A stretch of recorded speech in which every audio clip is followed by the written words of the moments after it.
Olá, alunos! Vamos iniciar mais uma aula de matemática, tá bom? E hoje nós vamos começar, como de costume, claro, com a autocorreção da nossa atividade que foi proposta para casa na nossa última aula, que foi a página 239, tá bom? Então, a primeira questão diz assim: transforme cada fração em número decimal. Letra A, fração 2/5. Então, basta você dividir 2 por 5, que é igual a 4 décimos, tá bom?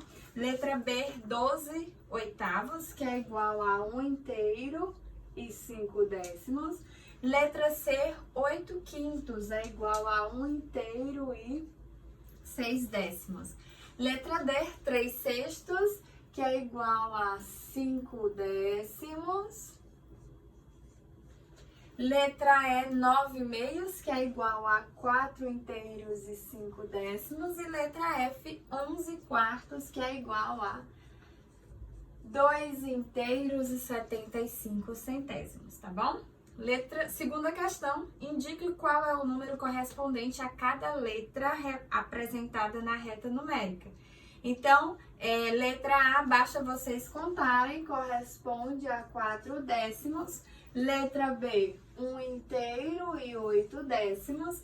Letra C, 2 inteiros e 2 décimos, já está aí, né? E letra D, 2 inteiros e 9 décimos, tá bom? A terceira questão pede para localizar na reta numérica os números decimais indicados em cada item. Então, letra A, 2 décimos, ó, você conta duas casas decimais, 1, 2, então o 2 décimos ele está posicionado aqui, tá? Aí você escreve 2 décimos. 7 décimos, então 1, 2, 3, 4, 5, 6, 7. O número decimal 7 décimos está posicionado aqui. E 9 décimos, então 7, 8, 9. 9 décimos está posicionado aqui, tá bom? Letra B, 6 décimos, então 1, 2, 3, 4, 5, 6. 6 décimos. 1 inteiro e 3 décimos. 6, 7, 8, 9, 10. 1 inteiro, né? Aí, 1, 2, 3. 1 inteiro e 3 décimos. E 1 inteiro e 8 décimos. Então, 3, 4, 5, 6, 7, 8. 1 inteiro e 8 décimos, tá bom? Letra C, 1 inteiro e 5 décimos. Então, 1, 2, 3, 4, 5. 1 inteiro e 5 décimos aqui. 1 inteiro e 75 centésimos. Então, 5, 6, 7. Aí, como são 75, nós vamos ver entre o 7 e o 8, tá? Que é a metade. Então, 1 inteiro e 75 centésimos. 2 inteiros e 1 décimo. Então, 2, 1 aqui. 2 inteiros e 1 décimo. E 2 inteiros e 5 décimos. 1, 2, 3, 4, 5. Aqui, 2 inteiros e 5 décimos. Tá ok, gente? Certinho?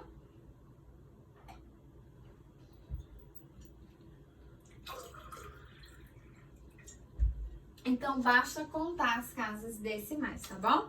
A quarta questão. Usando uma calculadora, obtenha um número decimal aproximado correspondente a cada fração. Indique as 3 primeiras casas decimais. Então, vocês iriam fazer com a calculadora, tá? Letra A, 1 terço. Então, basta dividir 1 por 3, que resulta em 333 milésimos. Letra B, 1 inteiro e 666 milésimos. Letra C, 111 milésimos. Letra D, 285 milésimos. Letra E, 5 inteiros e 714 milésimos. E letra F, 8 inteiros e 666 milésimos, tá bom? Aí, gente, provavelmente vocês encontraram números que representam dízima periódica, tá? Dízima periódica quer dizer que o período ele vai repetir-se aí infinitamente e a divisão nunca vai ter fim. Isso quer dizer que a divisão é infinita. Você vai continuar fazendo sucessivas divisões, mas você sempre vai chegar ao mesmo quociente e ao mesmo resto, tá bom? Então, nós chamamos de dízima periódica, que vocês vão estudar nas próximas séries. A página 240 e 241 é você em ação e um jogo de comparação que vocês iriam fazer em casa, tá bom? Então, finalizamos a nossa autocorreção. Vamos agora para as nossas páginas de classe, tá bom? Então, vou apagar aqui para iniciarmos as páginas de classe.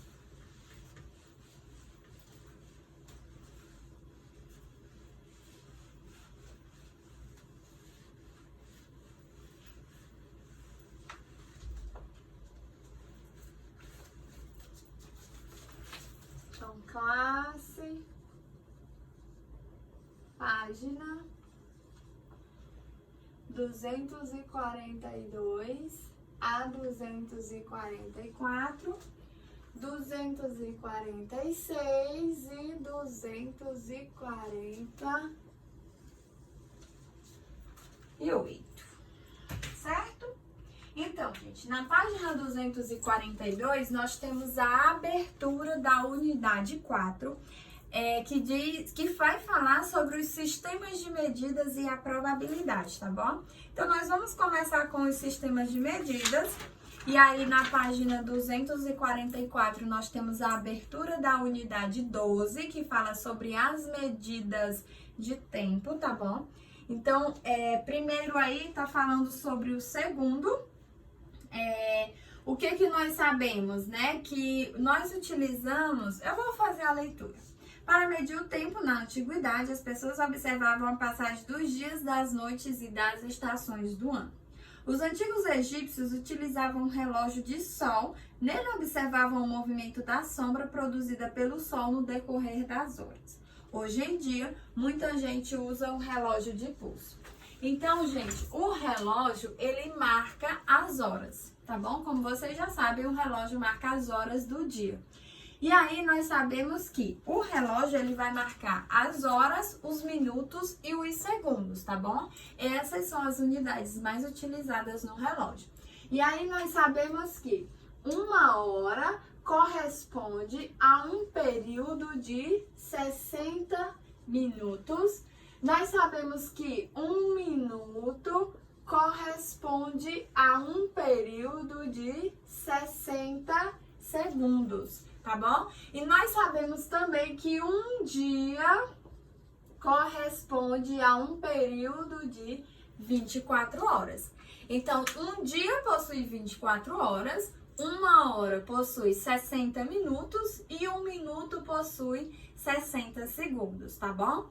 É importante vocês lembrarem que nos relógios que possuem ponteiros, o ponteiro pequeno, ele sempre vai marcar as horas, tá bom? Quem foi meu aluno no 4º ano vai saber fazer a leitura utilizando esses relógios com ponteiro, porque eu falei bastante sobre isso com vocês. De qualquer forma, não custa nada relembrar, tá bom?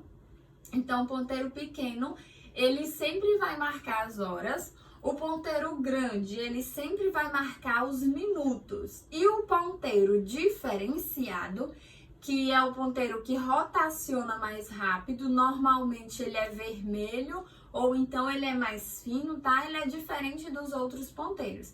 Esse marca os segundos, tá bom? Então, ponteiro pequeno, horas, ponteiro grande, minutos. O ponteiro diferenciado marca os segundos, que é exatamente o ponteiro que rotaciona mais rápido, tá bom? Então, não esqueça, certo?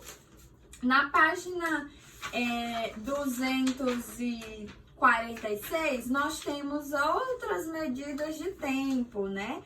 Que é exatamente o que eu falei para vocês, que um dia corresponde a um período de 24 horas e que o dia, né, como ele possui 24 horas, nós sabemos que uma semana possui 7 dias, que um mês possui, os meses eles podem ter 30, 31, 28 ou 29, no caso do mês de fevereiro, tá bom? O mês de fevereiro ele pode ter 28 ou 29 dias. E aí ele vai ter 29 dias quando o ano for bissexto, tá bom? O ano bissexto, gente, é o ano que possui 366 dias. E nesse ano, o mês de fevereiro tem 24 dias. E aí, isso acontece, né, por conta da quantidade de dias e para compensar aí as horas que faltam no relógio. As horas que faltam aí para completar o ano, tá bom? Então, para descobrir se o ano é bissexto ou não, basta você dividir por 7. Quando você dividir por 7, não, perdão, dividir por 4. Quando você dividir o ano por 4 e o resultado da divisão for exata, então o ano é bissexto. Agora, se você dividir o ano por 4 e a divisão for inexata, o ano não é bissexto, tá bom? Por exemplo, 2020 dividido por 4 resulta em 505 e sobra resto 0. Então, 2020 é um ano bissexto, tá bom? Então, só relembrando, o ano, ele corresponde a um período de 365 dias e quando o ano for bissexto, o ano vai possuir 366 dias.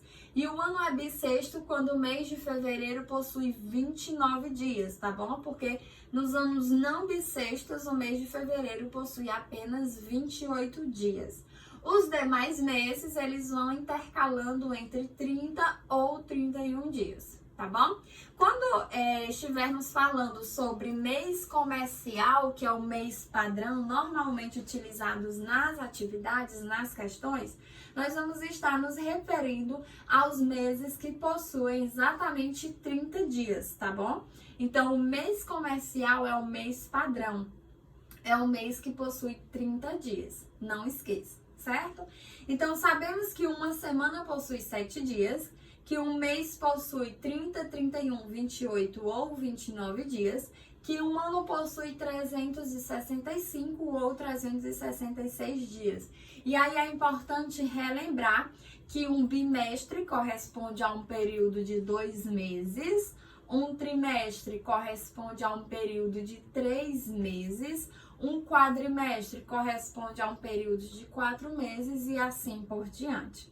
E aí nós falamos também sobre os semestres, que corresponde a um período de 6 meses. Então, nós podemos concluir que um ano possui 2 semestres, tá bom? Primeiro semestre e segundo semestre, ok? Uma década corresponde a um período de 10 anos, um século corresponde a um período de 100 anos e, se não estou enganada, um milênio corresponde a um período de 1000 anos, tá ok, gente? E na página 248, nós temos as unidades de medidas de temperatura, não é? E aí, nossa unidade de medida de temperatura é o grau Celsius. E aí, nós utilizamos o termômetro para fazer as medidas de temperatura, tá? Então, o termômetro é o instrumento usado para medir temperaturas. A unidade de medida de temperatura que mais utilizamos no Brasil é o grau Celsius, representado por... Aí vocês estão vendo o símbolo, né? Você já viu as temperaturas registradas em termômetros, como da foto ao lado? Normalmente, nas cidades, existem termômetros distribuídos, tá bom? E aí, as temperaturas, por exemplo, 38 graus Celsius. Quando vocês verem esse símbolo, esse aqui, ó, esse símbolo representa graus e esse C representa Celsius. Tá bom? Então, 38 graus Celsius, tá bom? Não esqueça que a unidade de medida que nós utilizamos para a temperatura é o grau Celsius. É a mais utilizada no Brasil, tá bom? Não deixe de responder as atividades de casa, como vocês já sabem. Bons estudos e até o nosso próximo encontro. Tchau, tchau, gente!